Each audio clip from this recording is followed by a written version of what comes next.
Hello, hello, hello. It's War with a Mate, with me, James. And me, Andy. What a week it's been for the campaign for North Africa. It's been quite the eventful little movement phase. We've had an eventful time, and outside of our play, the game itself, in the cultural zeitgeist, or rather the e-commerce zeitgeist, because for some reason, 5 copies of the game have went up on eBay this week. Yeah, if anything about us has made you want to play the game and not driven you away, it seems like now's a good time to swoop in and get a copy. And don't question the fact that we're selling all 5 and they've been marked up to $5,000 a piece. That's actually what it's worth. It's just simple supply and demand at that point. Yeah, we bought up all the copies. We're going to sell all the copies. We're generous like that. It's actually quite a kind thing to do. We're providing for the masses. We're like a farmer. Well, you know what they say. Eat my pigs. There's nothing more noble than the middleman. Exactly. That's why they call them middlemen. Because the middle's the most important bit. The middle, you think about it, right now we're in the middle. We're in the middle of the gameplay. We did the start. That was the very first 10 seconds of the podcast. And the last 10 seconds of the podcast will be the end. Right now, you are in the throes of it, knee-deep, wading through, wading through. Right in the middle. This is it. This is the place to be. I can't think of a more important part of history you could be experiencing right now. You're all part of it. Andy, me, all of Australia for some reason. Australia loves this. Yeah. They eat this shit up. We're big in Australia. Relative to our... relative to our audience. And Chicago. The Windy City. Yeah. Blowing a gale there. What? Who's that? That's I think a fellatio joke. Not really sure where I was going with that. So let's move on. So it was my movement. Yes, we've continued our playthrough of the campaign for North Africa. We do it all the time. Every single week of our lives. And you've moved. You've moved me, Andy, is what you've done. Not in a good way. Moving someone, I think, always has this nice connotation of, oh, I was very moved. I'm angry at you. It's a type of movement. You've moved from calm to angry, which... Yeah, that's fine. And my men, as a result of your actions, have moved from right to left. Yes, so I guess we'll head from south to north. Yeah, which is what we did in the game. Because your movement kicked off, you decided to choose war instead of peace. Against my wishes. I did. I woke up and chose violence. So What was your work day like? It was all right, actually. Oh, you saved it for me then. Yeah. Great. What a nice guy. Oh, I'm an absolute tree at work. An absolute what? Treat. I think you said tree. It was an analogy I just did not understand. Silent. Useless. Well. But yes, the 4th Indians have attacked your big gun guys, the Bardia garrison. The Bardia garrison are just a big cluster of guns with a few men. It's not going to feel great for them, I'm imagining. Well, given the fact that there are now fewer men, no, it doesn't feel great. Yeah, so the 4th did, was it 40% casualties? 40% casualties is a lot to lose from one group. Yes, I think it was our biggest combat differential or score yet. Plus 17. Yes. So your morale was -3. Yep, that's a bad one. Mine was +3. Even worse. So nice 6 right there. Some discrepancy in division versus not division gave me 2. Yep. And then I jammed 9 guys. Well, 9 points in. Yep, you stuck 9 guys, burgers and fries, right into my brines. I don't know what I'm doing with the rhyme here, but what you did was, I guess, tantamount to overkill. The 17 that you hit is the furthest column on the close assault result table. Yes. It says 17 plus etc. So I was just still within the realm of actual results before it just became abstracted into, and then everything else is this bad. So it was as bad as it can get. You could have had plus 50 and it's the same result. That would have been, I guess, the biggest overkill ever. It was already overkill, but 50 feels unnecessary. Well done, friend. You've hit peak performance. Feels good.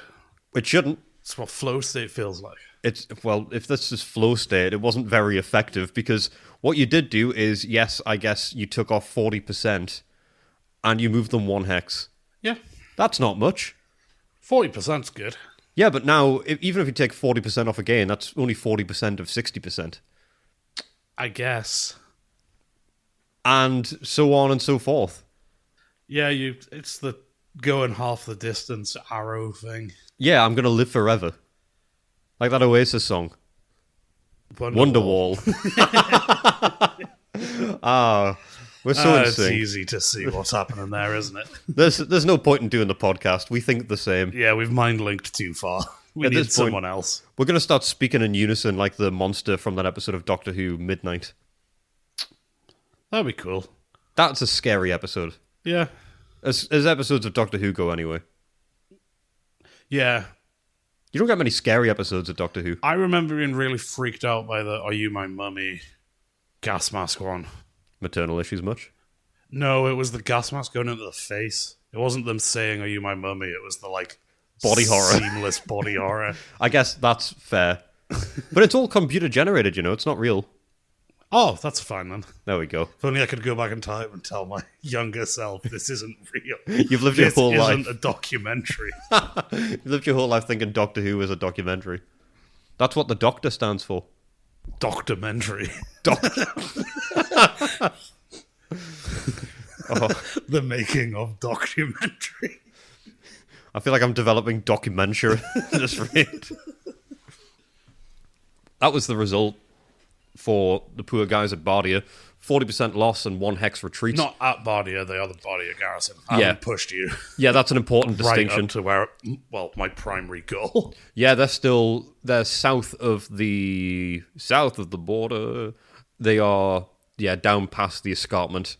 Yes. And they were not too far from the supply dump. That was a point of contention during the Madalena fight a while ago now, months ago.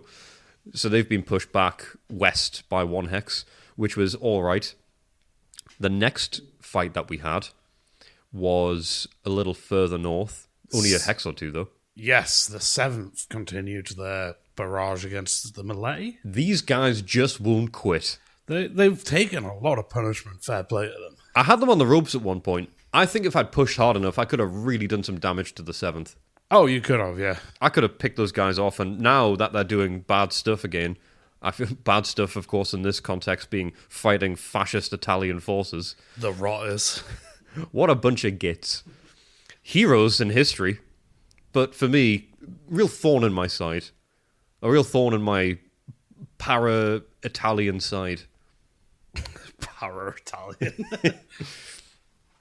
So they pushed, they hit hard. 30% loss. Yes. Not happy with that. But they did take her 5%. Yes, I managed to hit back. It was the Maletti division that they were up against. The Maletti division, a nice combination of 2 guns, 1 armor, and I believe it was 6 infantry. That's not the makeup that they have anymore.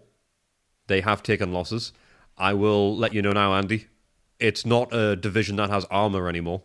Oh, interesting. Yeah, I thought if I'm going to eat up some of the points I need to, since they were overrun, it was a 13 on that table. That's still into overrun by 2 integers. Yes. So I thought, well, I may as well get rid of the armor. What does the armor do apart from break down? If that's all it's doing, it's not defending, because I don't have ammo to put in it. Yeah, it is also a good one to get rid of, because they have higher defense. Higher stats, so you can get rid of less. Yeah, they swallow up a lot, and I'd rather have that and have more infantry, because you can arm infantry easier. Also, like, you get rid of 5 toe points of infantry instead of armor, and then you get unlucky on a breakdown and you just lose the 5 tanks anyway. Yeah. So it makes sense to get rid of them a lot of the time. Yeah, I think I just don't want to lose my guys. Fair enough. They're important to me. In history, deplorable. For me, real special, real close to my heart. You like the Maletti division. They've been the Maletti division are real steadfast. Yeah. Well, this does mark the Maletti division's cohesion dropping. Woohoo! because they had a plus for a little while, and it's now just starting to really crash. Oh, good. Which I'm sad to see it. Love those guys. Love those Mileti. We should do a history segment on them. I bet they're absolutely fucking evil. Yeah, there's probably some nasty stuff. They're named after a guy called Maletti, who I don't know much about.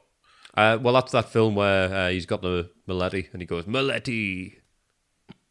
Oh, okay. Yeah. It took me a while. I thought we're on the same wavelength, man. So did I.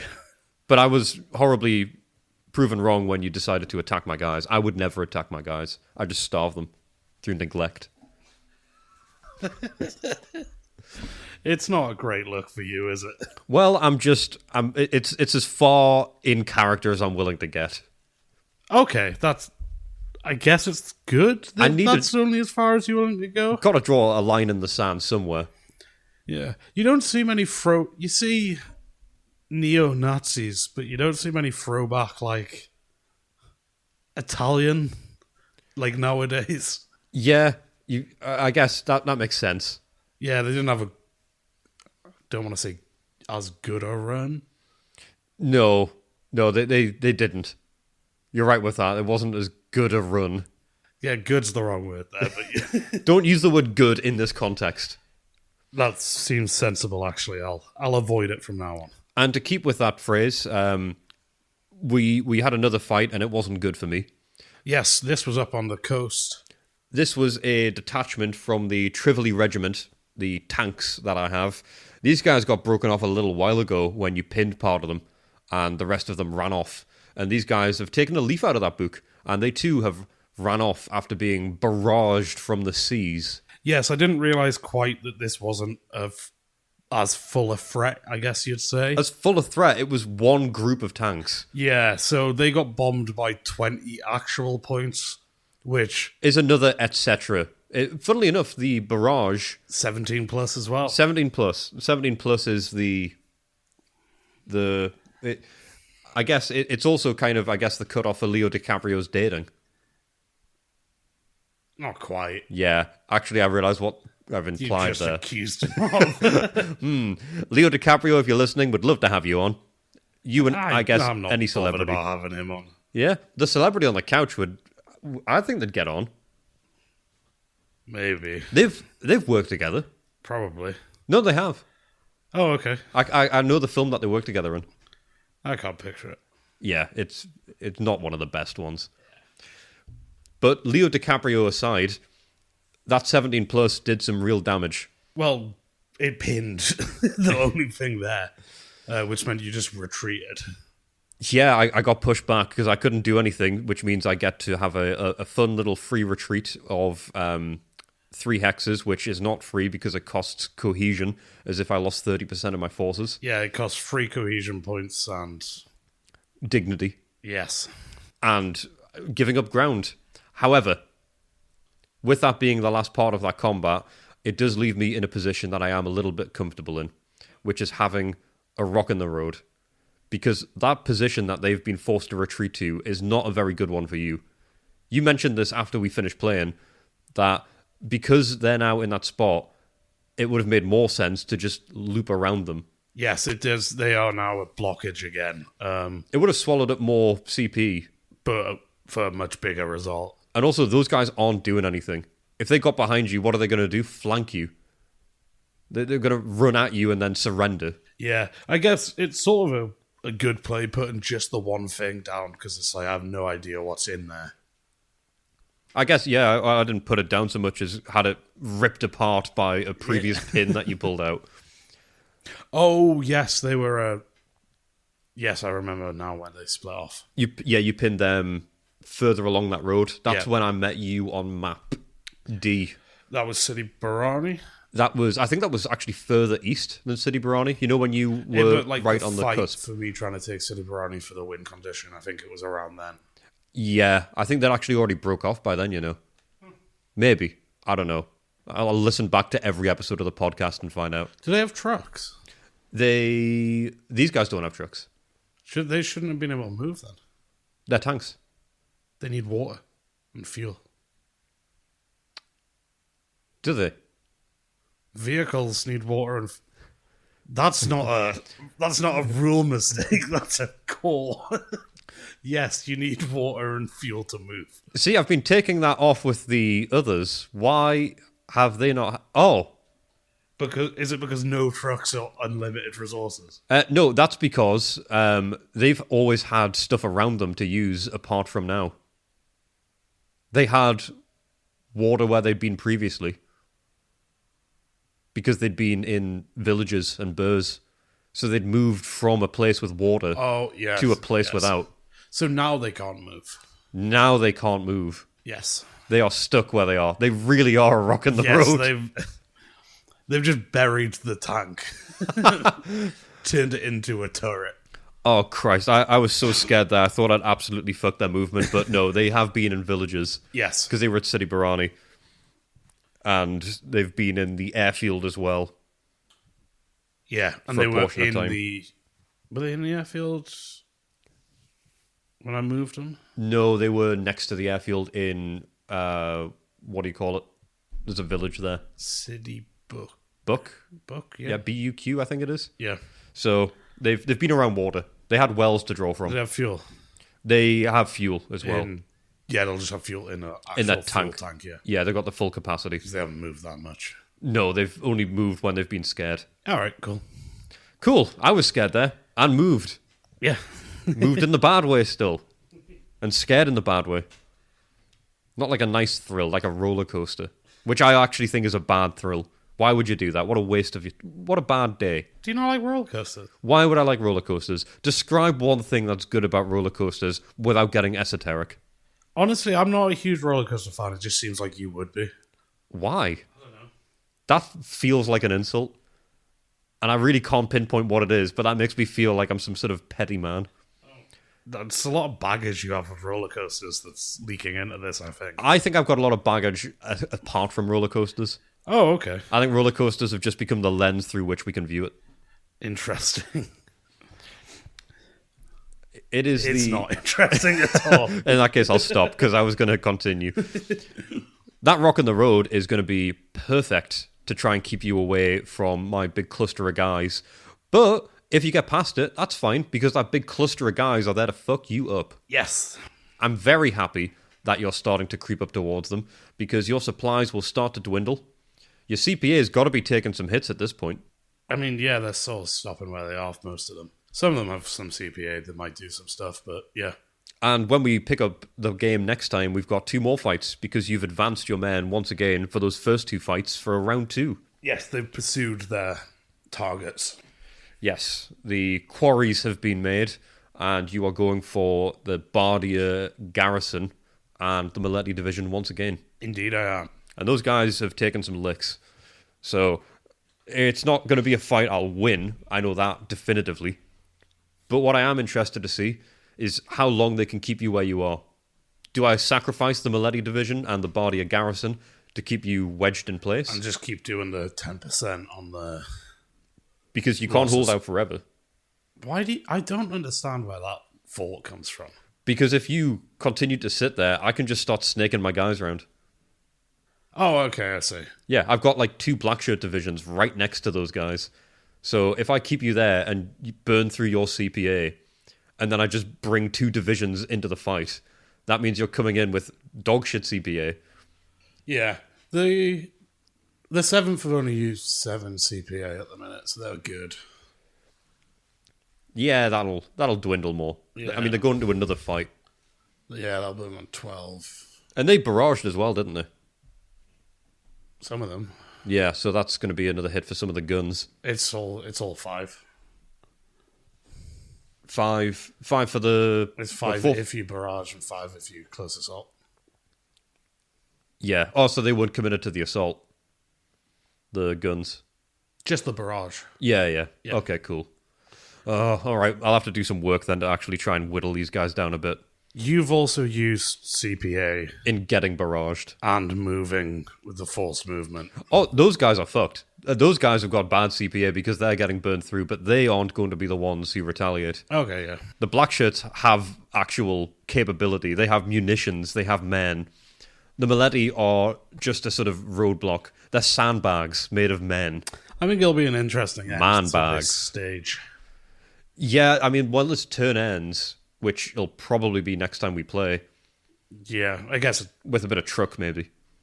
Yeah, because we've got your movement. I don't know how much you're doing, but that could be a big chunk. I think it depends on how these conflicts wrap up. So the game session, fairly cut and lean, but the thing I can't help but think is, yes, that went bad for me, but what else was I expecting? What a bad situation to put myself into and expect any different result. Yeah, it wasn't like a... I wasn't surprised, and if I was, I'm stupid. Are you surprised? No. I mean, it completely tracks, Yeah. because I've got my guys in a situation where I've used them as human shields, and then they've been attacked, pushed back, and gravely wounded. Yes. So it's one of those things where I put them in that position, and I was like, right, now he's going to have to grind his way through them all. Yeah. And now I'm all of a sudden sad when you're grinding your way through all of my men, and they are dying. Yeah. I think it's knowing that there isn't a way to fix this. It's over. Yeah.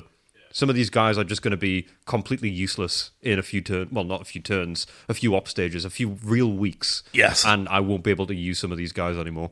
I will see the end of a division or two in the next month. Probably, yeah. I'd be shocked if the Milady make it through, unfortunately. Yeah. But also, it's like at a certain point, hammering out the last 10 to 20% is probably not worth it. Mm-hmm. Like, it'll be interesting to try and work out that sweet spot where it's like, I've damaged it enough, I don't need to worry about it. Kind of like the tanks today. Like, if you just moved around them, we found out, again, water-wise, they'd actually have to move from checkpoint to checkpoint, but aside from that, their combat capability against the division is null and void. Well, tanks alone are just null and void because of combined arms. Yeah, they'd be showing up and be a 0, so the differential is going to be bad from go. Yeah. The division size differential is going to be crazy bad. So if I just roll them up to you, it's to sacrifice them for no gain. Yes, it's a surrender play.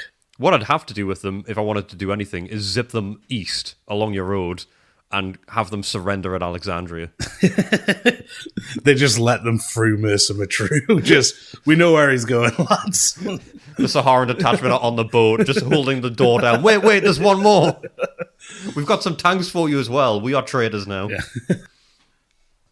I wouldn't put it past bad guys in history to be traders.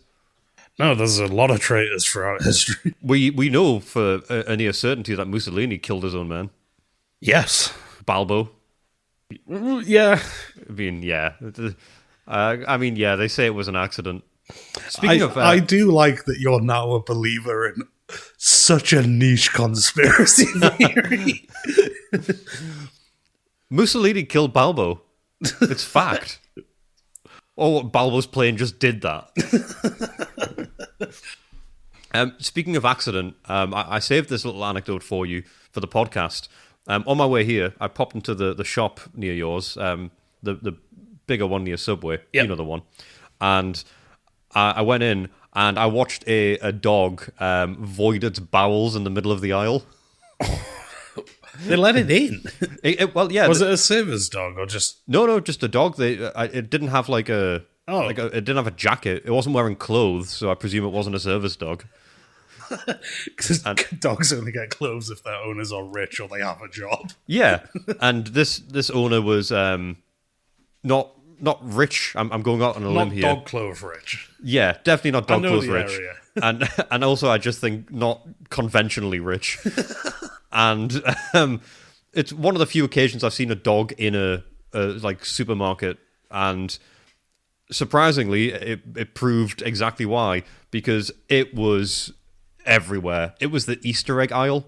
I guess that's a very seasonal aisle, but they use it the rest of the time. They do, and I guess regardless, whichever way you cut it, there's food in that aisle. I guess it's better than like the fruit and veg aisle or like the fish counter. I guess there's not food out of wrappers that's going to get dog particles on them. I was just thinking the particles. That's the bad part, isn't it? So when the particles get on it, that's when you know it's bad. Yeah. thankfully, I don't think anything got particled. And the stuff I was buying, I was buying liquids, and it was in a few aisles over. I just go down, because that's the aisle you go into as soon as you walk in, which means there's going to be a smell lingering there for the rest of the evening, dare I say week, because that is... a pungent odor. It was a mess. I don't know if the dog like saw all the chocolate, the Easter eggs, and was like, "Oh shit!" and like it triggered some natural response. You shouldn't surround a dog with that much chocolate. It will naturally freak out. That's actually not the dog's fault. That's on the own. Depending on some dogs, chocolate is toxic just in the vicinity, and they'll start to evacuate their body. The dog was trying to astrally project. So I'm glad I got out of there quick, because that smell... Oh, man. I feel like I've been through the wars. Well, that's a charming anecdote you've hit us with. I just thought I'd let you know. I saved that one for you. Now I wonder, maybe I should have saved a different anecdote. I don't have many anecdotes this week. But I know where we can get some. And usually at this point, I'd say, let's go to the mailbag. But we've done something a bit different. Instead of the mailbag, we've branched out a little. We've decided to diversify the War with the Maid portfolio. It's still the mailbag, but not as we know it, Jim. That would have worked better if you said it. We should script this from now on. I guess. Let's put more work into this. Let's put more admin on top of the admin. We, a couple of weeks ago, put up a post on our Instagram saying, if anyone wants to hop on board a call with us for an audio version of the mailbag, then let us know. And you folks did. It's something that we thought we'd give a go at, and it went tremendously well. Yeah, really good chat. We had a few submissions, and the one we went with was one of our long-time listeners, Hewitt, who's been an emailer, an avid emailer, from back in the old days, one of our first emailers, actually. From the way old back. The way old back times. And he's still listening now. What a devout man. So he hopped on a call with us, and for the mailbag, we're going to hop into that call. We're going to take you there with us through the power of technology. It's almost as if you were all there. Ooh. Welcome to the War with the Mate very first audio mailbag with me, James. Me, Andy. And me, Hewitt. Hewitt's also here. Hi, guys. And we're all here with an absolutely terrible audio delay.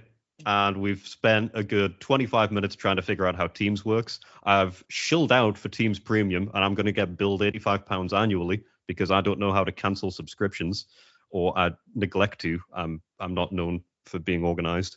But we're here. We're doing it. We're advancing War with the Mate. We went from an idea to a podcast to, I guess it's always audio, so that doesn't really track any further.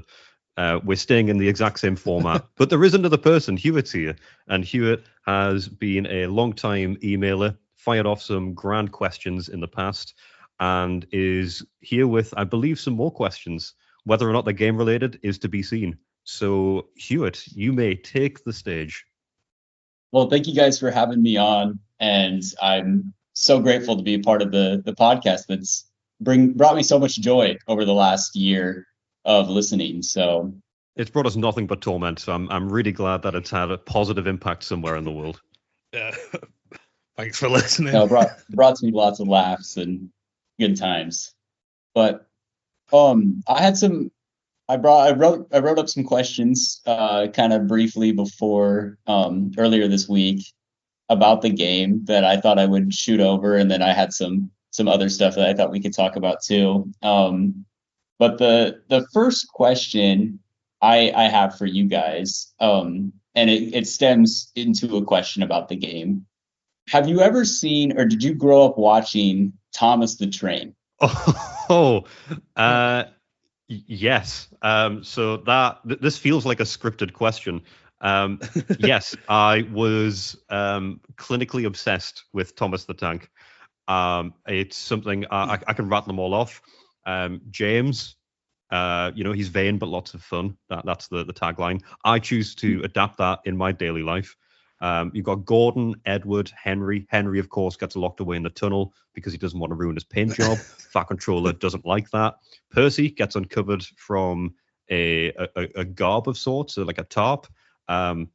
In short, yeah, it's an incredible piece of media. I do also have some history with it, but it's on the other end of it. I don't know if I've told this story on the podcast before, but there's an episode where some of the trains go on strike, so Thomas and his friends deliver everything. And my mum walked in when I was about 5 to my dad going, and Thomas and his friends here are what you call scabs, and we don't like scabs who cross the picket line. And she's just going, it's too early for this. So, bit of history with it for both of us. That's funny. The reason I bring it up was, so apparently there's a new game that's on Steam that's like an open world Thomas the Train game, and I watched it growing up a little bit. There was another version called Chuggington that was on, I think it was on Disney, that I watched with my younger brother as well. But there's this video game, and for whatever reason, again, I don't really interact with it, but it's been all over my social media and it's been all over. So I don't know if you guys had seen that game. Apparently, it's really popular and it's very good. Well, Chuggington, I am aware of. It is a heinous ripoff of Thomas the Tank Engine, and I'm not angry that it exists, but if it did exist, I'd be a lot calmer and my cortisol levels would drop significantly. I can't do anything about that except, I guess, come to think of it, actually get angry. But so the game itself, what's so popular about this game? Is it just a Thomas the Tank simulator? Basically, I don't really know. I've seen some gameplay of it, and I mean, it looks like a good game. It's kind of like there's missions you go on, and people are also like trying to test the limits of the game and see how fast the engines can go and stuff. But I don't know why it got so popular or why it was recommended to me in the first place, but it's looked like a cool game. It sounds a lot like whatever algorithm you managed to get us through is probably the same thing that's recommending you a Thomas the Tank simulation game. It feels like the same area of niche and pointless, but maybe a fun time if you're bored. So I'm glad that I'm glad Thomas the Tank is still in the cultural zeitgeist, because that is golden television. I'm not a fan of the animated ones that they've done. I think they should have stuck with models. And it's sort of like if you animated, like Thunderbirds, which I think they did actually do. Not a big fan of that. They should have stuck with models on that as well. Those freaky puppets have a special place in my heart. Well, according to Common Ground, your Thunderbirds are going to be live action here pretty soon. They are. I'm in talks with, I know the US have got a lot going on at the moment on your side. I'm sure they don't need my help. I don't think they'd take it if I proposed my Thunderbirds, or I guess frighteningly enough, they probably would take that plan on board. So I guess I'll keep it domestic. I'll keep it. Is that a Huel that you're drinking, Hewitt? I've just noticed. It is a Huel. It is a Huel. Oh, Vanilla I had a Huel Black this morning. Edition. Black Edition. Is that vanilla? It is the vanilla. Oh, Hewitt. Absolutely fantastic. I had just the sort of plain white vanilla one for my lunch today, and it just hits the spot. Andy, do you have any comments on Huel? Because I can't help but feel ambushed here. two Huel drinkers. It's something wrong with this. I had never heard of Huel until the podcast, and I thought it was a UK thing only. And I finally I looked it up, and it was in my local Target. So I had my friend who works there pick some up for me when he got done with his shift, and he was like, "What is this?" So I had to explain to him why I wanted this. And then I think the first one I had tried was the chocolate one, and it was okay. And then for Christmas, the same friend, he got me the strawberry one, which I really liked. And then I got the vanilla one recently, and that's the one I've been drinking. That is the way to go. That is the natural progression everyone has. They have the first Huel and they think, maybe this isn't for me. And then all of a sudden they realize that the question that your friend asked, what is Huel? Ambrosia, nectar of the gods. It's indescribably good, and Andy is indescribably misguided. But we love him anyway. He's got other qualities which are mediocre, which means it balances out the really bad qualities. To just a slightly below average. Yeah, and that's it. We're all 4 out of 10s. Well, not you, Hewitt. You're much better than the rest of us. But Andy, you and I, we're 4 out of 10. 4.5 on a good day. It's reaching. Andy, it's good to be ambitious. You got to give it another chance. Yeah, come on, Andy. I've too publicly made a stand now.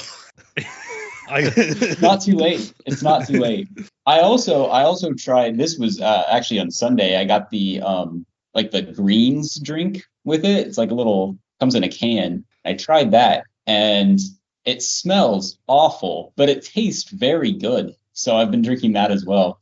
Well, that sort of keeps in with the Huel vibe, where it's got some sort of offense on the senses in one degree, but then it tastes great, because actual Huel, it looks pretty sloppy. It looks like something that you would probably have to give a character in Resident Evil to cure them of something or turn them into something. But then you taste it, it's incredible. So I need to try the greens one. If anything, Hewitt, you're a more avid Huel fan than I am, which I don't say lightly. That's probably the highest mark of respect I can bestow upon anyone. So to that, I salute you. But I also realize we've... I wear it as a badge of honor. Yeah, and not in front of Andy, though. He won't like that badge. I realized what we've done is we've, in typical War with the Mid fashion, taken you off on a wild tangent while you were trying to go to another question, which I believe was related to Thomas the Tank, or at least the first question. Oh, yes. I have them written down here. Okay, so my campaign question with the Thomas the Train is, it reminded me, there is a railroad in the game, right? Or am I crazy? Oh, there certainly is. There is. Yes, that's the Commonwealth. It runs between Alexandria, Cairo, and then up to Mersa Matruh. And then once a turn, I can move either units or supplies along it. I think I've just sort of stopped mentioning it, but I have been doing it in the game. But yeah, it lets you just instantly move a certain amount of guys. So it's a pretty powerful thing for my side. Okay. I vaguely remember you guys mentioning it, like I don't remember what episode it would have been, but a while ago. And then I didn't know if you were using it still, or if it was like going to be something that came in later in the full game. Oh, I've basically just had a standing order for ammo. So every turn I just send as much ammo as I can with it, because that's what I need. Point, Andy. If you've not mentioned it every week, then does it really happen? Because I don't know that counts. If you don't say it on the pod, it's not actually real. So, yeah, thanks again, Hewitt, for going with the script that I sent you, so we can undermine Andy at every corner. It's really paying dividends. I will edit this pod out, and Andy can't do shit about it. Sorry, Andy, we're giving up but on I won't. But yeah, so you can send like a certain amount of ammo or supplies, and then you said units as well on the train, like once per turn, or is it once per op stage? Once per op stage, I can send, I think it's 1,500 tons of supplies, which comes to about a couple hundred ammo, or up to 2 like stacking points. So like half a division can use it as well. Cool. Yeah, the Thomas the Train thing kind of like, I felt like there was a railroad. There's other vehicles in the campaign for North Africa universe that I just couldn't remember. So, because I forget there's boats too. There's like Navy stuff going on as well. Yeah, which is usually missed because Andy tries to find my naval convoy at the start of every turn, fails to find my navy convoy, and that's it for 4 months in real life. So it comes up very infrequently, but he does occasionally, which has happened over the last few weeks or so, he does occasionally bombard my supply dumps along the coast with his naval force, which is, I think, cowardly if I had to put it into a word, but I suppose it is within the game mechanics. So I'll allow it. Fun thing is about the railroad as well is he can only send troops as westernly as he has the railroad, because if I dip up there and I have, say, the late and great Saharan detachment and stick them at a point on the railroad, he can't go any further than that. So I can have the railroad. I can even move further west from that point if I wanted to use it. So watch this space, Andy, because if you didn't make my Saharan detachment surrender out of sheer terror, they would be doing that. Yeah, James would be putting the camels on the railroad to stop it. Probably in the rules somewhere. There's rules for dead camels on planes, but I don't know if there's any rules for living or dead camels on trains. I guess if I was to deduce, I guess live camels quickly become dead camels if you put them on a train track. Guess it's if on the track or in the train. That would be an interesting episode of Thomas. That would be a harrowing one, but it would really educate on, I guess, what happens if you crash a train into a camel. I'm not really sure where I was going with that one, but it would be nightmarish, come to think of it, because the trains have faces, so they're going to see you coming. It's like that game. Did you guys ever play or hear of the Dumb Ways to Die?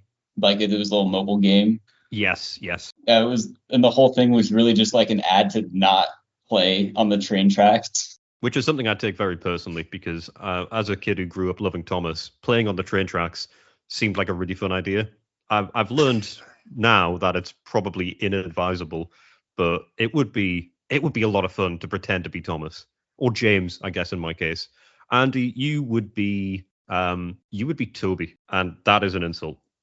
Okay, I was going to ask because I'm not knowledgeable enough about Thomas the Tank Engine to know. The square What's one, wrong right? with Toby? In the more modern song that they've got, like the sort of intro song, they sort of rattle off all the trains, and it's like Thomas, he's the cheeky one. Gordon thunders down the line, and then when they get to Toby, they say, well, let's just say he's square because he's a sort of tram, and that's all they have to describe him in the song. He's square. It's his shape. But it's also, I guess, it works on two levels because it's a colloquial for being bland. Oh, so you've insulted me in a number of ways. I have. It's it's quite a sophisticated way to be mean to someone. But Thomas shouldn't be used for that. It should be used for education and when you're a bit hungover. Hey, I don't know the characters well enough to say who I would be. I've seen all these, like with the game, I've seen all these edited like clips of like people doing their own voiceovers too of those, but I can't. I wouldn't be able to put my finger on what character I would be. I mean, the fact that you've got Huel, you listen to probably the best podcast in the world. Presumably you listen to a good podcast, and this one. I would probably give you a good one. Maybe, I mean, Percy's a dependable guy. He's got good character. You are Percy, because in the song it's Percy pulls the mail on time. And you've been there in the mailbag reliably. You are Percy through and through. Boom. See, that's a compliment. Percy is Thomas's right hand man. If if Thomas was to go to war, if Thomas was to go to North Africa, he would have Percy by his side, and he would shed sheds of tears. He would shed Tidmouth sheds of tears. That is another Thomas reference for the uninitiated. When Percy is killed in the vast desert of Libya. So I think there is no higher compliment. I will take it. Thank you. Were there any more questions, Hewitt? My other question was about Malta, and I was just wondering if we could do a refresher of some of the tactical advantages. So, like, I know it's there, and I know you can bomb Malta. I forget all the things that Malta benefits the players. So well, good. What Malta like is wheelhouse. Yeah, Malta's been an interesting one because it's not felt very relevant in the scenario so far. But in theory, if I get enough like Air Force there, it should allow me to severely limit James's supplies. So I think part of it, I've not had very much. My scouting's not gone well, so they've not found anything, which has sort of made Malta feel a bit irrelevant. But I think it's primarily where I harass his incoming supplies from, and because his supplies all have to be shipped from Europe, he doesn't have any like unlimited ones. If that part of the game starts going really well, he's sort of screwed on the map, I think. So I think it'll become a big part once we get bigger air forces. I gotcha. So more in the real game or the full game, it will be kind of more of an advantage when you kind of get a bigger air force there. Yeah, I think so. More bombers, so you can still like potentially knock out like 50%, and then also enough scouts to like reliably find multiple convoys.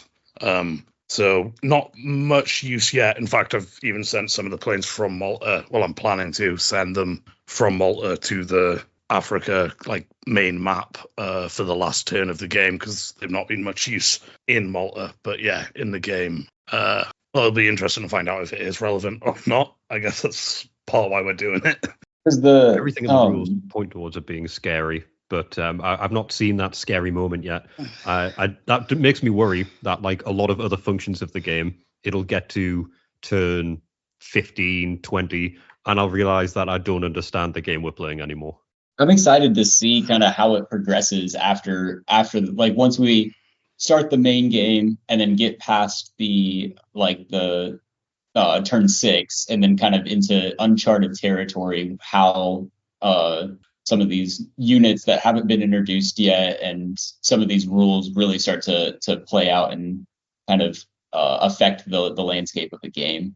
Well, if you remember how despondent I was at the start of this whole thing, I think it'll sound a lot like that, and for years this time. So get used to it not being a very happy experience.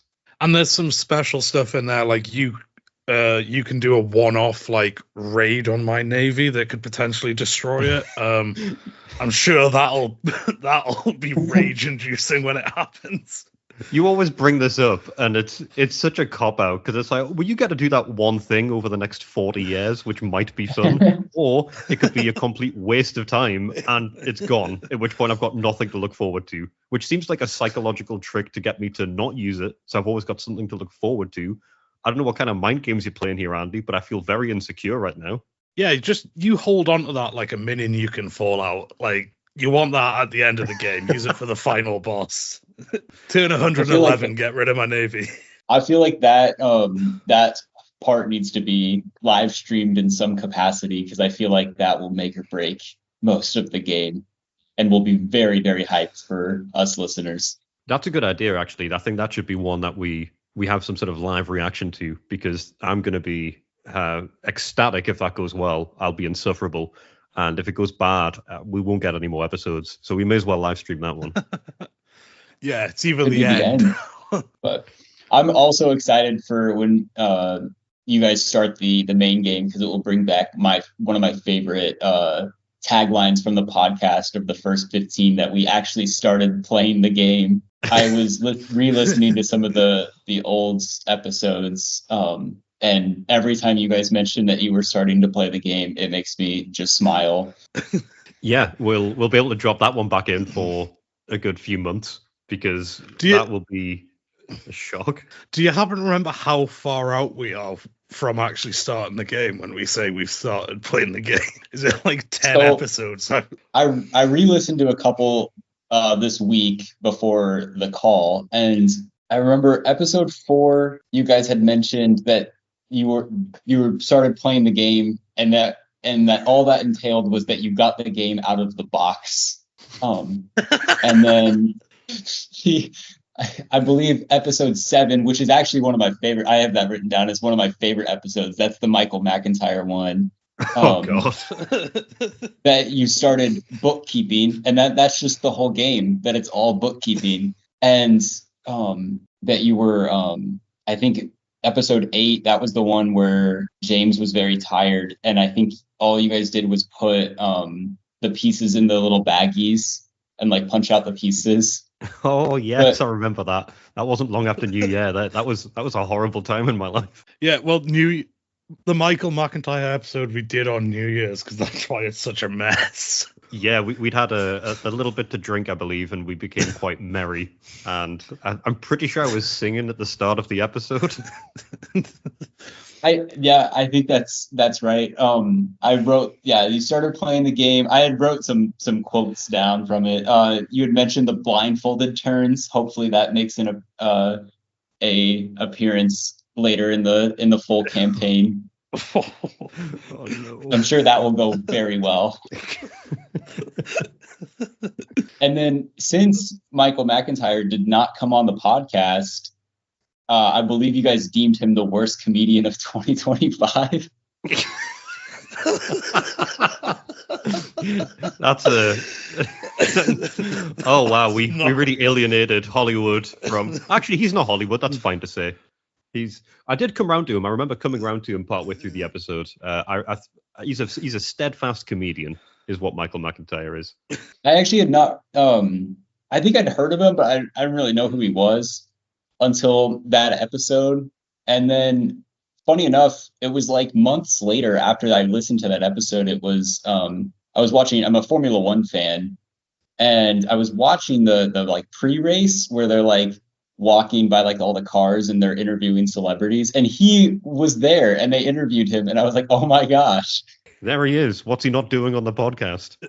Right. I guess he's at Monaco watching Formula One. Oh, coward. The only two accounts that the War Will Mate Instagram account currently follows, it's Huel and Michael McIntyre. So that's, I've still got that dream of building the bridge and making amends. He'll never hear this, but I'd like to think that he'll come round on us one day.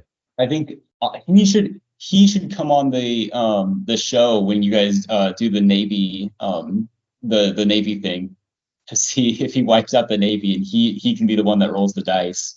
That's a good point. That's on him. I like that. I think this should be Michael McIntyre's responsibility. This whole thing kind of is his fault in a way. So you get to use the raid if you can network your way to Michael McIntyre. It's sort of like how there's the rules about you get extra stuff if you're related to an actor.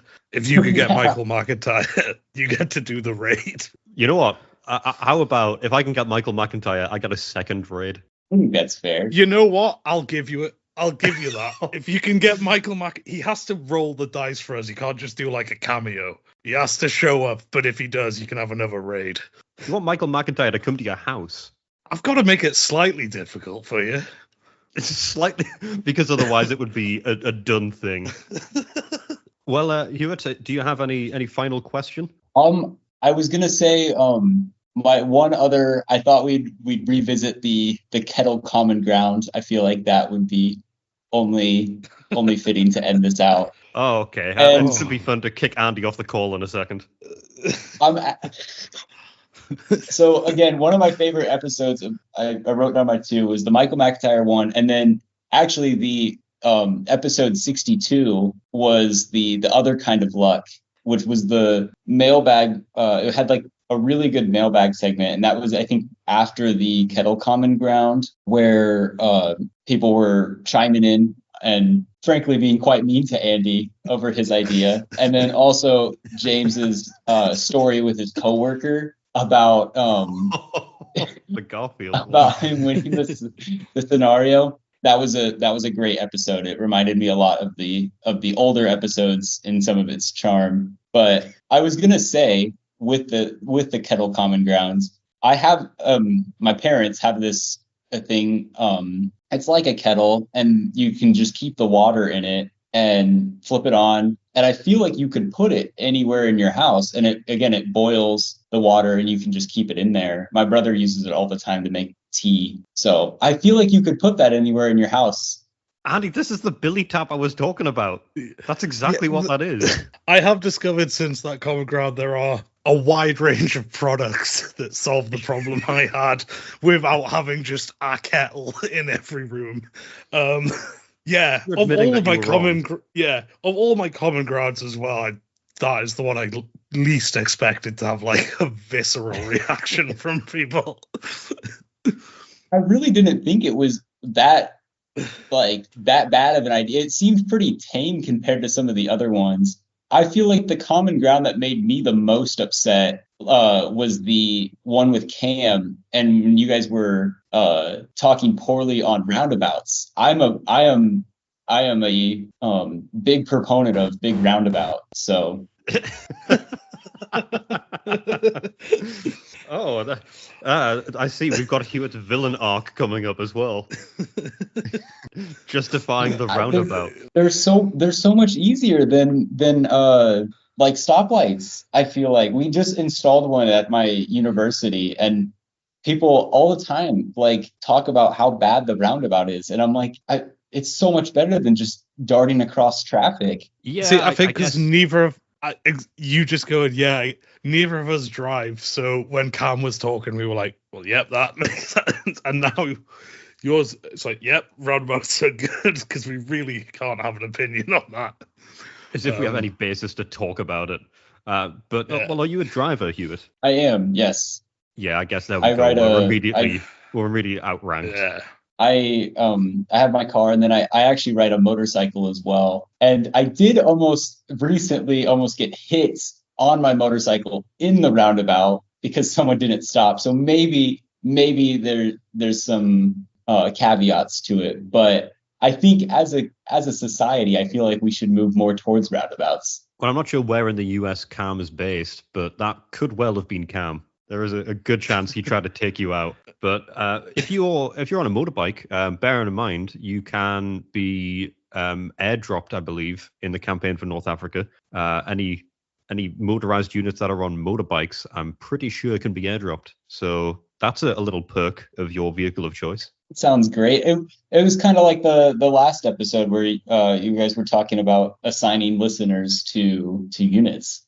Yeah, which is something we are looking at. We're going to try and figure out a logistical solution to that, but we probably will do that. We've had a lot of people suggest that now, so I think it's a fun little way to keep the excitement going, where everyone's wondering, has my guy died this week? It means that it's not just me worried about that. I think that would be such a cool implementation. Oh gosh, it would be so cool to implement for the viewers to make it a little bit more interactive. And especially, again, like kind of what you said with starting the main game, that we'll be able to see some of the bookkeeping along with it. I think will make it definitely more interactive. And that's what we're trying to do. We're trying to make sure it's a shared one. Go ahead, Andy. Oh, I was just going to say, yeah, people will be able to be like, I'm that toe. And then, oh, crap, he hasn't fed me. I'm on half rations. I'm that toe. Crap, he hasn't fed me. Now that's a soundbite and a half. It makes sense in the context of our very narrow field. Not when I put that on as our only TikTok video, it won't.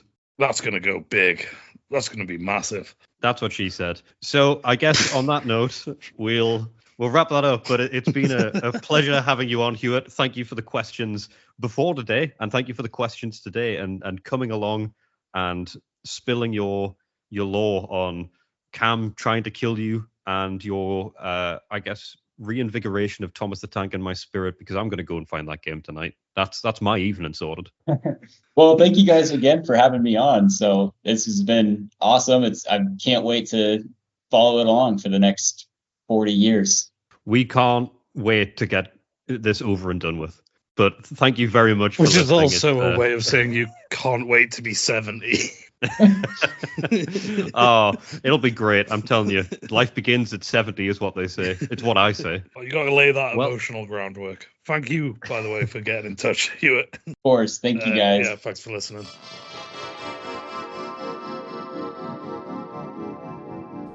And there it is. Our first audio mailbag. And for us right now, that felt like seconds listening back to it, because we didn't listen back to it. I'll be listening back when I put it in, but there's been no gap between when we introduced the call and right now. Little peek behind the curtain, guys. But it was a fun time. Yeah, really good. Thomas the Tank, eh? What a guy. What a train. Trained. He's a scab. He is. You don't like him. You don't like old Thomas. I'm a big fan. I got a lot of good stuff to say about that guy. Nice man. Hardy. Humble. We will probably get back to another... Don't look at me like that. We'll get back into that audio mailbag at some point, because that was a lot of fun to do. It's good to interact with you guys on a one-on-one basis, and Hewitt was a shining example of how that can go well. So we'll reintroduce that in future. I think next time we'll mention it on the podcast rather than just the Instagram. That was sort of a pilot run. So keep an eye out for that, an ear out rather. You won't be able to see it, you crazy folk. You can't see the podcast. We're not doing video. So listen out. We'll introduce that again. And for the more conventional mailbag, which will be the vast majority of when we do this, you can get in touch with us at info@warwithamate.co.uk. The website, warwithamate.co.uk, has a web form, and the Instagram is just warwithamate. We also have our very first live show, possibly our only if it goes badly. That's coming up at the UK Games Expo in Birmingham on the 30th of May. time is TBC. I'm not doing Roman numerals. We just don't have the time yet. Don't convert that in your Roman numeral calculator. I don't know. That seems like a huge number in Roman. Yes. 1 million PM. So keep an eye out for that. That could be fun to go to. We're going to be there. If you're at the expo, come along. If you're not, come along anyway. Yeah, if you are at the expo, please do come along. So there's some friendly faces in the room, as it were. Yeah, Andy's nervous. Yeah. I never do public speaking, and when I do, it doesn't go well. Well, what we'll have is a flip where you'll go in really nervous and probably, collapse into it quite comfortably, whereas I'm going to go in very confident with it and realize I'm not ready for that.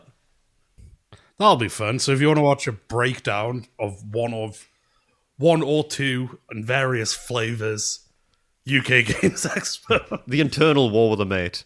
So we'll release more details as we get closer. But for now, we actually have to get a lot further away from that. We have to go way back.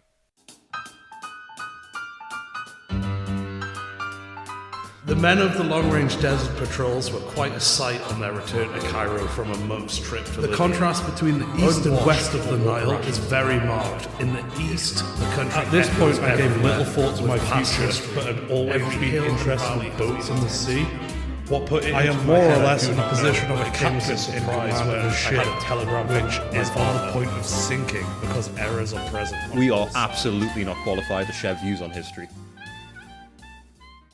Yes, we're going back and we're going east. So, good to keep going? Yeah. Oh, I thought you were pausing. I will edit this. Yes, please do. So, either I conquer Constantinople or Constantinople conquers me. Mehmed the Conqueror.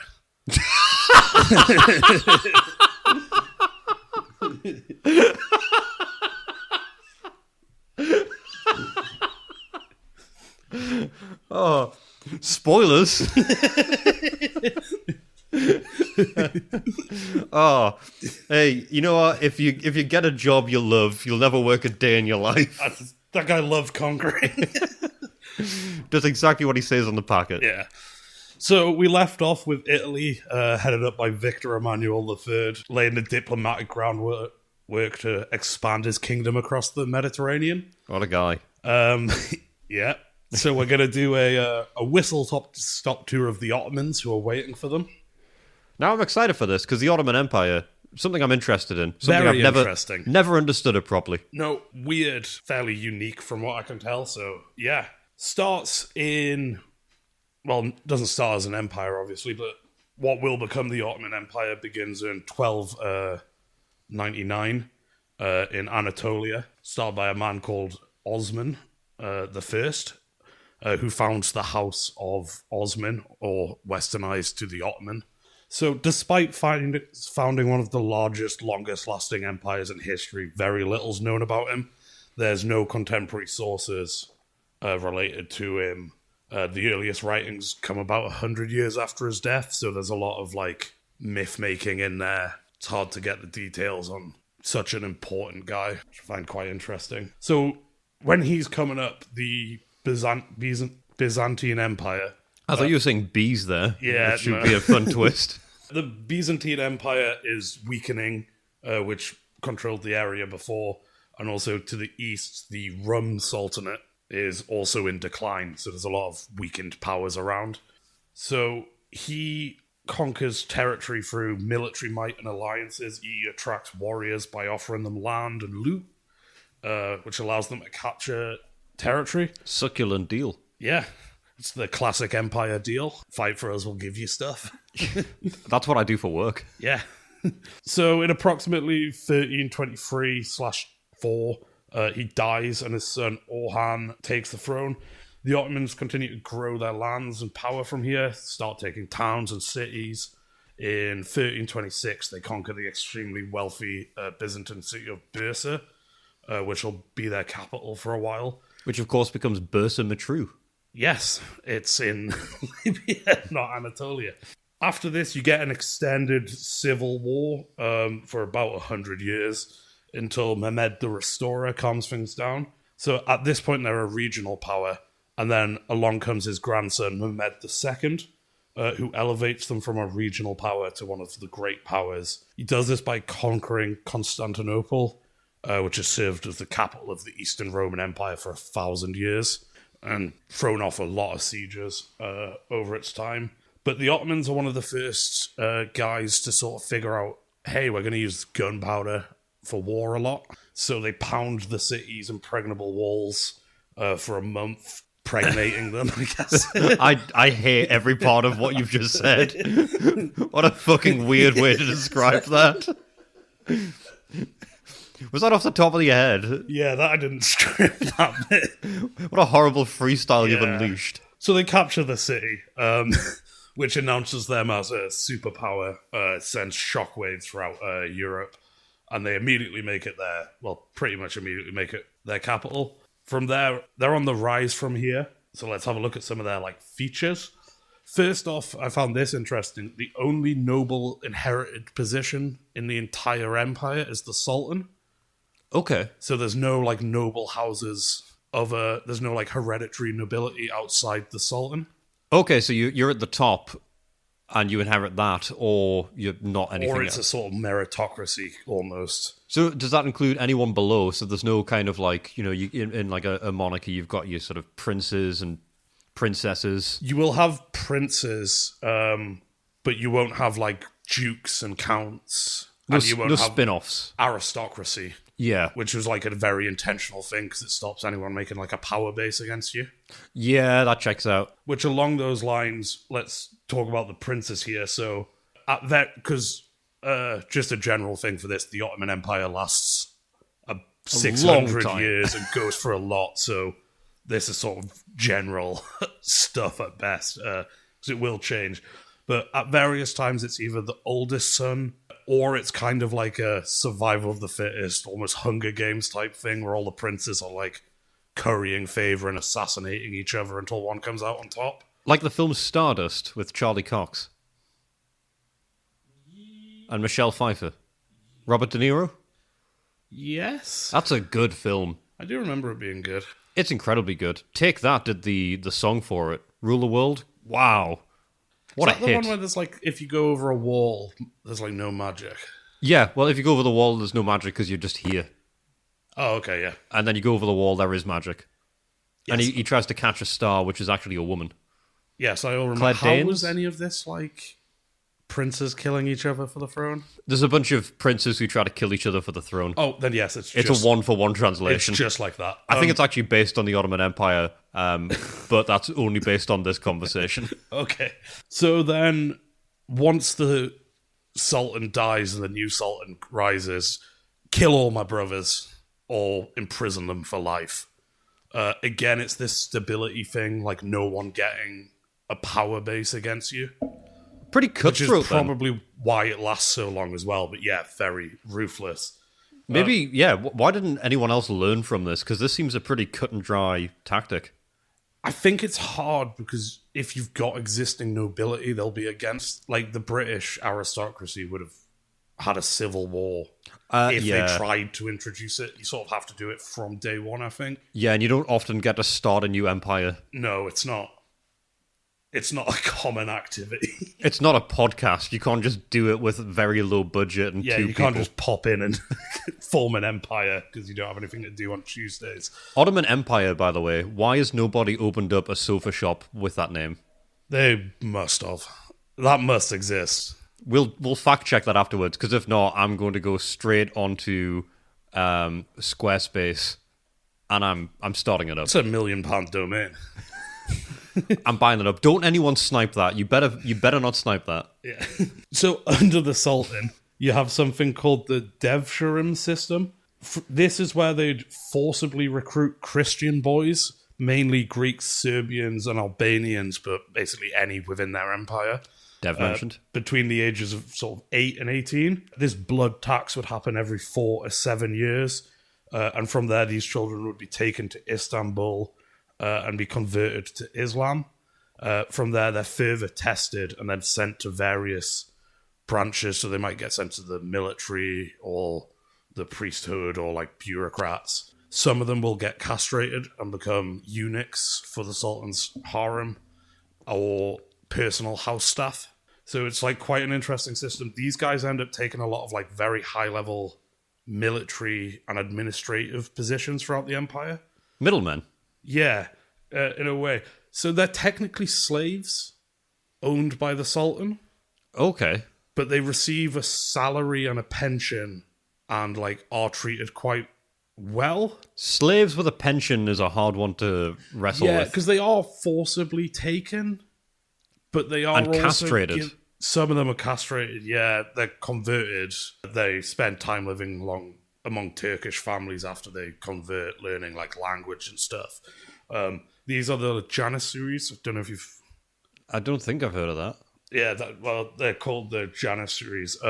So this is like you've got the one hereditary position of the Sultan, and then like slave administrators and military leaders, where you have your nobility normally, which is I think is also again another stability thing, where it's like none of these people can Topple the other. because they're a slave, so they wouldn't be accepted if they. Yeah, if they get to the top, no one's going to actually recognize their position. Yeah, so this system was designed to create like loyal armies and elites, while also stopping the gathering of familial or local power that forms and often has severe consequences for empires. They're also one of the first infantry, they're potentially one of the first standing armies ever, and almost certainly the first one to use predominantly firearms as infantry. So sort of the first half of the Ottoman Empire, they're like technologically advanced when it comes to war. Gunpowder, game changer. Yeah, that's a big one to get. And also professional armies rather than like levying like a nobleman to come with like 2 or 3 knights and like his farmers. You've got like professional soldiers. So it's an interesting thing as well. They use this as well when they're conquering and making alliances, because they'll be like, if you surrender or you join us with less of a fight, we'll have less of a blood tax on you. So they also use it as like a negotiation thing, because obviously there's a lot of resentment and families don't want you to come and take their children. Funny that. Yeah, for the most part, but it is also interesting. Some families wanted, because if you're like a dirt farmer in like a field, it's a chance for your child. They won't be your family, as it were, but they will have way more opportunity. They could become like multiple grand viziers, the like second highest place in the empire, come from these like Janissary slaves that are taken and then rise through the ranks. So it's an interesting... It's like sending your kid to the wall in Game of Thrones. Kinda, yeah. Like you're stripped of your titles, you join a new thing, but it is a position of respect. Yeah. Yeah. Religiously, the state is Sunni Muslim, but it's also very accepting of other religions for the time. It has something called the millet system that allows religious communities to maintain their own autonomy to a certain extent. So like a Christian area could have Christian courts, Christian education. They can do Christian wedding ceremonies, but like they're all allowed to administer themselves and then just pay a special tax. Like the Null Blood Triumvirate. Yes, that's a reference to our D&D game, so it's... but yes, that's it. So I can understand it. Yeah, so that's kind of how that works. Yeah, so I think this is also part of their longevity, because they're not... Like Britain at the time, they're like Catholics and Protestants are fighting. Other countries in Europe are, as we'll get to, expelling various religions, whereas their Muslims had special status, but they'd allow other people to practice their religions and have some autonomy. 17th century Scottish traveller William Lithgow said, "They permit to all and everyone to live and follow his own religion as he pleaseth, without violence or constraint."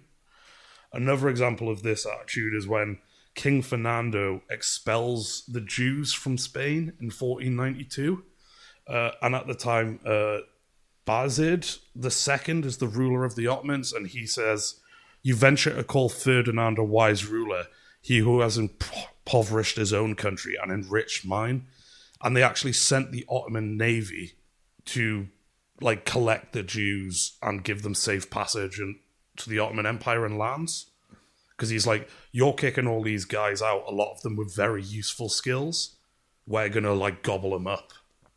So they've like adopted a different religious group entirely because of their like merit. Almost pragmatism. Yeah, like bringing on like refugees from, a very, pragmatic mindset. That is an interesting approach. That's not something I've heard a whole lot of. I don't think through it's history. Super common.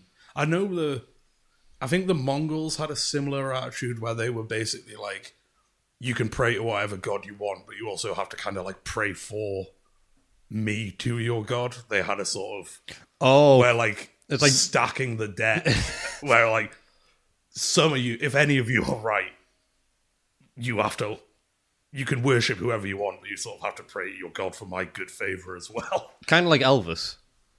Because Elvis, and I think this is correct, Elvis would wear a sort of pendant or something with loads of different religious iconography on. And again, I don't know how accurate this is, but there's a quote that I saw attributed to him where he was like, well, if I get to heaven, I don't want to get turned away on a technicality. So I'll just do them all and then figure it out at the pearly gates, as it were. Yeah. So when he passed on the toilet, who knows? Maybe he got through. He cheat coded it. Yeah, he got through to wherever he was going. He brute forced religion. He believes in it, whatever it is. Yeah, just generally, I believe in religion. I'm faithful. So the Ottomans are sort of on the rise through the first couple hundred years. This is when they're ascending.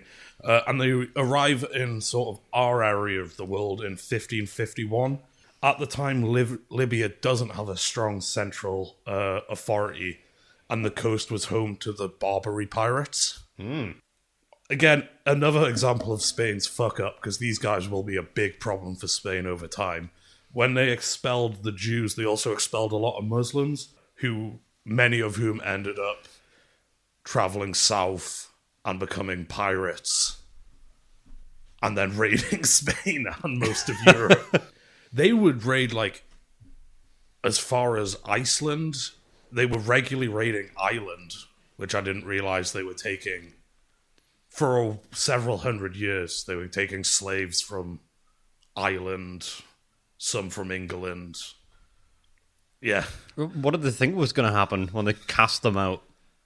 I don't... They've got to go somewhere. They're going to go and do something, you guys, and you've sent them to somewhere that isn't particularly arid or hospitable to life. They're going to steal stuff. Yeah, a bit like what I did with my guys in the desert. I just left them there for you to attack them. Yeah. What did I expect? It all tracks. Like Thomas. So there's not a great central authority, but Tripoli is owned by the Knight Hospitaller, yeah, who gave the city to them 20 years earlier after the Ottomans had driven them off their original home base, the island of Rhodes. So the Ottomans show up with artillery and about 10,000 to 12,000 men against 800 defenders. That's feeling again very, very familiar. The siege takes a week, and most of it is sort of negotiating surrenders and stuff.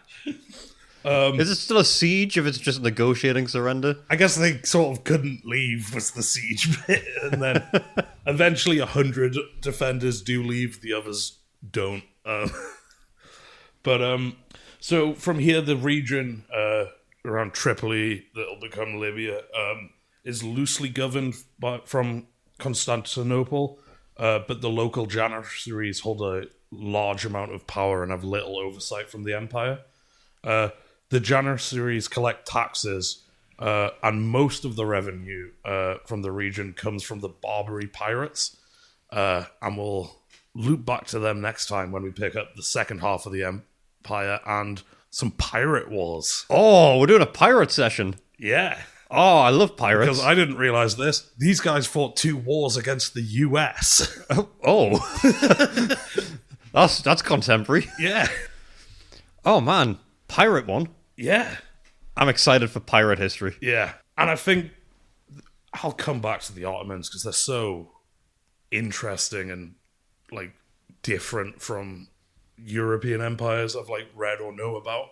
Well, this explains why when I was reading about them a while ago, I didn't really grasp it, because it sounds like they've got a lot of stuff outside the norm. Yeah. So I think I've been looking for sort of parallels, and when it's not made sense, I'm like, well, this isn't how this part works. I've misunderstood something. It sounds like they just do a lot of stuff differently. Yeah. And sensibly as well. Yeah. They also, like, they had public mental health things whereas the, like, Western Europeans at the time were like, that guy's crazy, like, lock him in an asylum. They treat them with, like, aromas and running waters and flowers and music. They had an organization that would look after retired pack animals. Like, they had a bunch of weird, like, social infrastructure stuff that was almost, like, ahead of its time. These guys had a donkey sanctuary and BetterHelp. Yeah. It's just a very, popularized coffee houses. Oh. Got a lot going for them. These guys have got Central Perk going on. Yeah. History. The Ottomans. I would have been... Not really sure I was going with that. Yeah, I wasn't sure. Was he doing a significant pause, or is he just not got anything? he lost his train of thought halfway through the thought. So whatever I would have been, we'll never know. So I guess we'll email just... in. What would he have been in the Ottoman Empire? Tell me what I would have been in the Ottoman Empire, or just if I wasn't wasting my time doing this. Let me know. What potential did I have? What potential have I lost? Tell you what there is potential for, Andy. A chance to make up.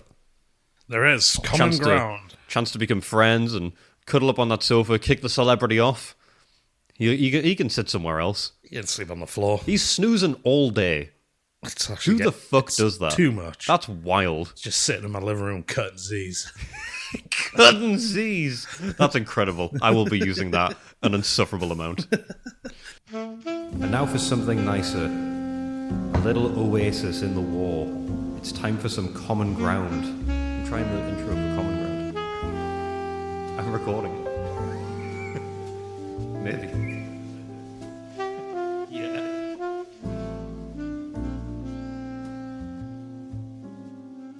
All right, I guess we're going to have to go into our usual segment of Common Ground, a perfect opportunity every week for us to come together as friends amidst this war, find a topic to discuss, debate, and agree on.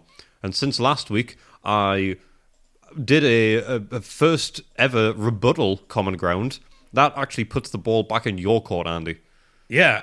So what is your Common Ground? I've just sent you a picture on Facebook, if you grab that, just so you know what I'm talking about. But I ran across this idea this week that I thought was really cool.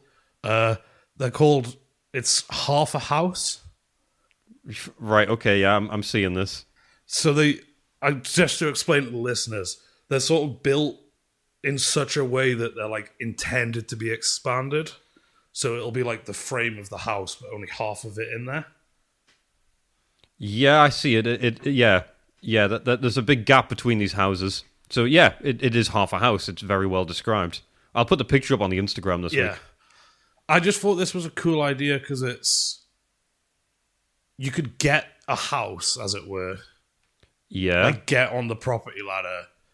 And then also, if you make more money, rather than like leaving your community, you can like extend your house. So you could have like a bunch of people move into an area at the same time and then not disperse. And also you can,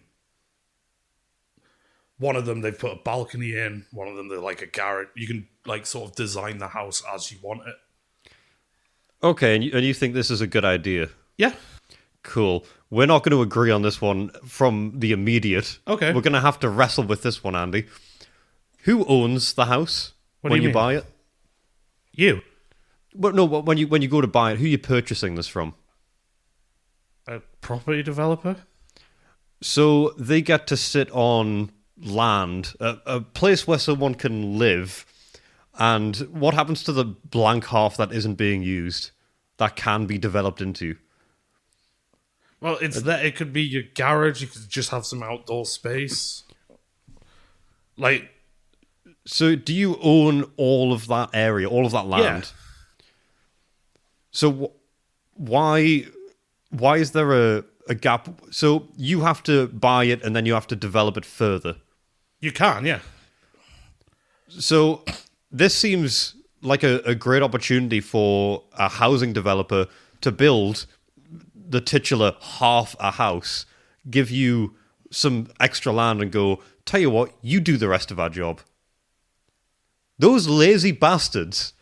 I guess you could look at it that way. I'm looking at Are it you a as, property like, developer or You something? can get a house cheaper than you would. You can. And it can, like, grow with you. You sound like a pitch from these people. Well, I guess The house can grow with you. I like the concept, so I guess I am pitching it to you. God, what are you going to do next? Tell me you're a landlord. No, this is not that. No, I don't. No, this is lazy property developers saying, because they will not charge less. Well, okay. These bastards will not I understand charge what you're less. saying. The system's completely fucked with property development, so it wouldn't. But conceptually, This is Big House trying to sell Little House. I didn't realize you'd be so vehemently against this. But do you not, like, you could get a house relatively cheap. I mean, yeah, in theory, I suppose. And then if that's enough for you, you can just have it. And then say you, like, have a kid or you're planning to have a family, you can just add your things and it's got the beams and the walls there, so it's cheaper. So, and it means you don't, like, you don't necessarily have to move.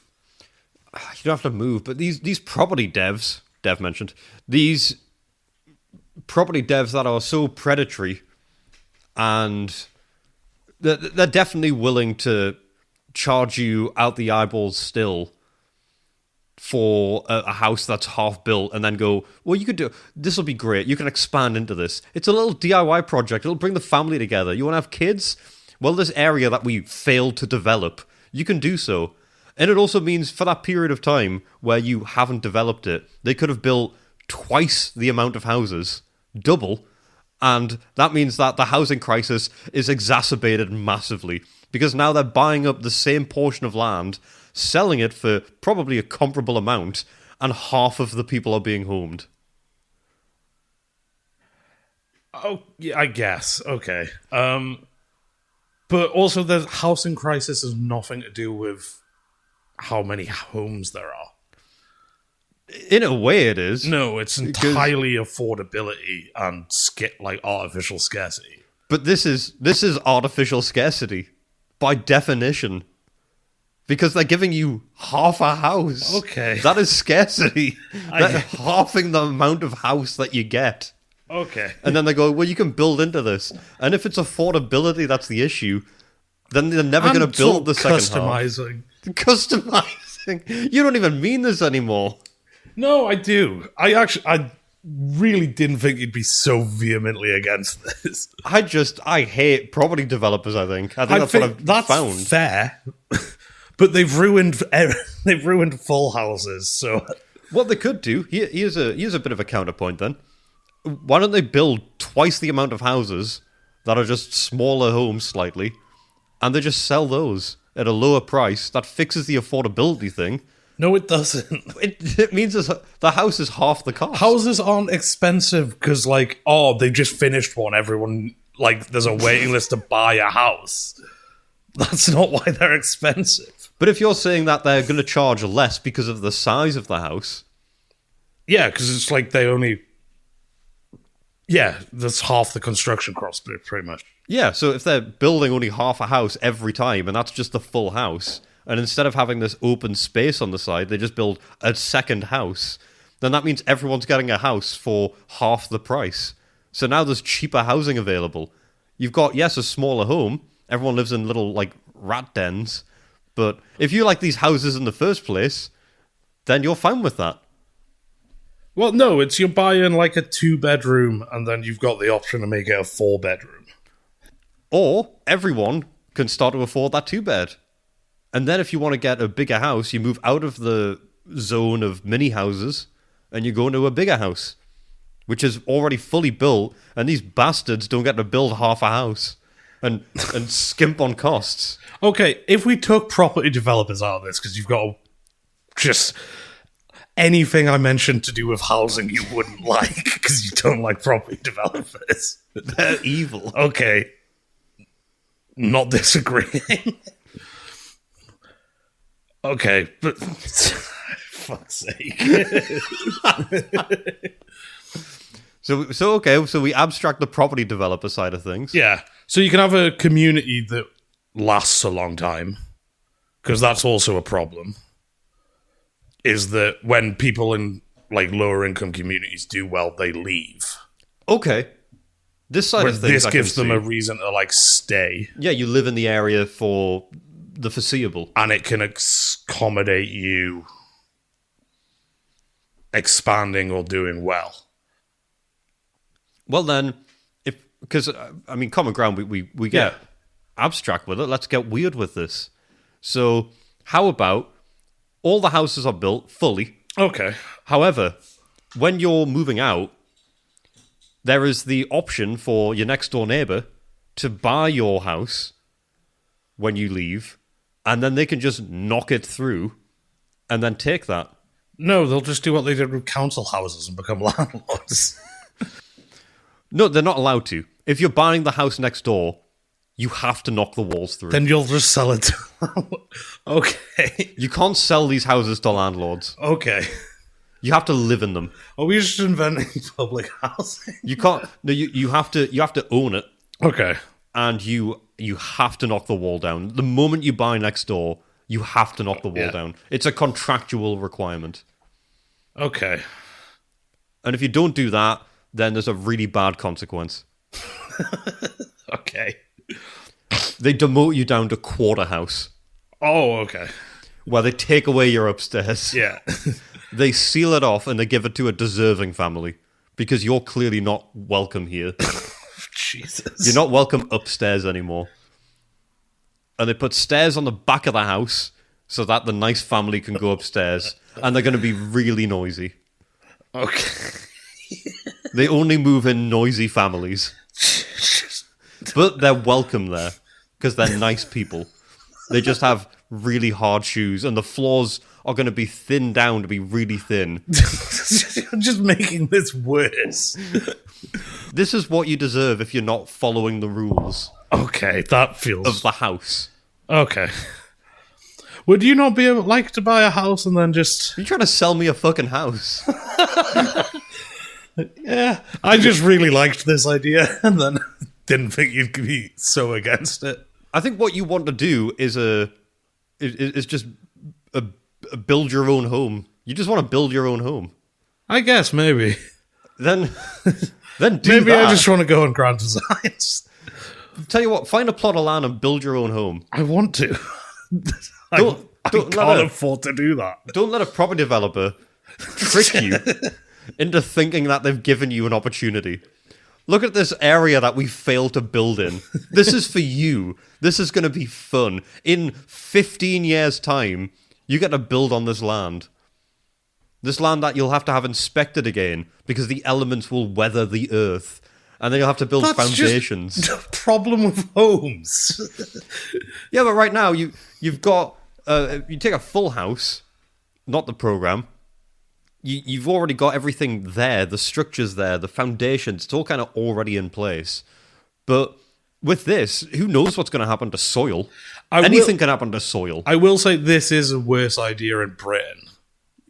I'm picturing this in Britain, yeah. Because land is... fucked. Yes, this is a better idea in places where land is cheap. Yeah, I guess that's... I'm also looking at this from that angle, because I've worked in the mortgage industry, so I know... how fucked it is. And I guess that's also where my whole property developer issue is coming from. Yeah. The deals that they offer for me, they never seem like good deals. No, I mean, I've got some friends who live in new builds, and they fucking suck. I mean, they're all built terribly. They all have you know what I hate? The contractual obligation. the bathroom door, they put it on the wrong way around. I remember you telling so me they this. couldn't get into their downstairs bathroom because it hit the sink with like an inch of clearance. It's like, how do you fuck that up? Like, you put the door in and we're like, that's done. I'm not going to test it, which is swing it open. Like, But also just in the installation of the door, did you never need to go into that room at any point of like the putting the door together? it's how do you make that like, someone noticed and was just like, fuck it. Like, Yeah. and another one had lights falling out of the ceiling because they had. Yes, so property developers for new builds in Britain suck. So let's move the idea elsewhere, I guess. If it's in an area where it's sustainable, I guess maybe more so. But I just think we're going to get ripped off. I agree. I guess I like the idea of like, a bunch of people can move into an area in their early 20s affordably. And then that could just, rather than people leaving, you could actually have communities built. I don't know. That part I like. Yeah. I like the community aspect of it.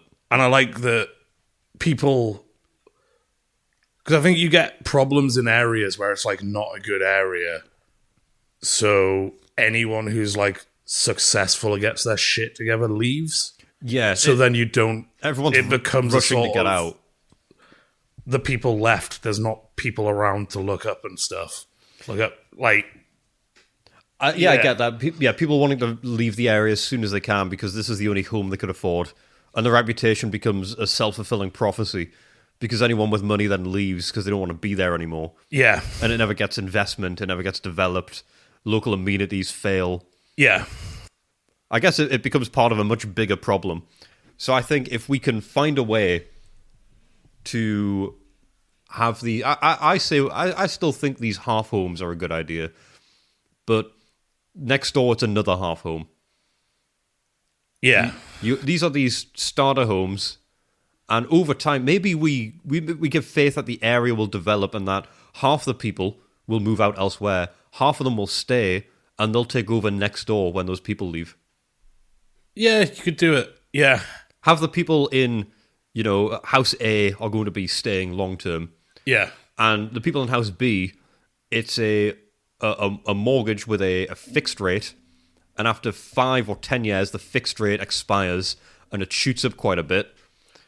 But these are people who have their sights set on housing up and going to a different area. Yeah. So if they stick around afterwards, it's going to be really costly. Or they could go move to another area, maybe another half house, different place. But the guys next door, they're ready to move in. They will knock down the wall and they take House B, and it all becomes House C. Yeah, I can see that working as a That sort works. of build them in a way where they can be connected.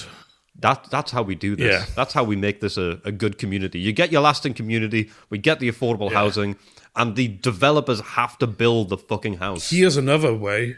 You can cut the developers out. The initial stuff's done. You know, you're saying, you have to pay the developers to come back in. If you build that sense of community, you could have, the Amish barn buildings, where they like descend on someone's farm and like throw a barn up over like a weekend. Yes. You could have like, we're going to go and do Dave's other half bit. Yes. So it's not, you cut the developers out of anything after the initial. Good. I like the idea of the developers being cut. Yeah. There we go. So common ground, we hate property developers. I will just build a good house and build them just a bit less or something, because Build them sturdier. Yeah. And so if anyone's got any land for Andy to build a house on, let us know. Please. But I guess that's a wrap. Yeah. We found our common ground, and you found that you want to do a self-build. I guess that is a thing I would love to do at one point. I'd help you. Yeah. I wouldn't do a very good job, though. That's fine. I'd probably try and con you out of some of the land. That's not fine. Like a land developer. I'm going to take a little bit of your land from your nice forest clearing where you built your home and build a high rise. I'm a conglomerate giant. And we're done. That's it. It's over for the week. But anyone wants to get in touch, you know the means. You know the email address, info@warwiththemate.co.uk, the website, warwiththemate.co.uk, and the Instagram, warwiththemate. Special thanks to Hewitt for coming along. Very good time, very good call. And shout out to his listening party. Yes. If your listening party goes ahead, Hewitt, this is a shout out to them. And keep an ear out, listen, watch, and we'll be back with an audio segment. And we'll be back next week with more War with a Mate, more campaign for North Africa, more of everything you love. And from me, James. Me, Andy, stay subtle, humble, and brave. In the deserts of your minds. Choo-choo!